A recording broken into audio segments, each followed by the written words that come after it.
Do birds fall silent?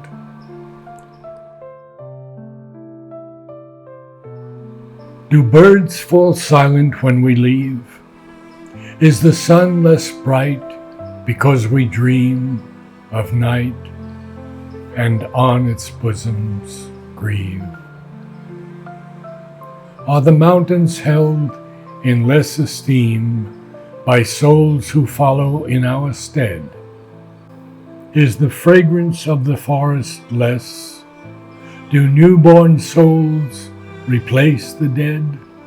Does love rescind its tenderness? Because death is, and life must die, to manifest God and truly live, we must forego the strident I by self-forgetting our souls we give.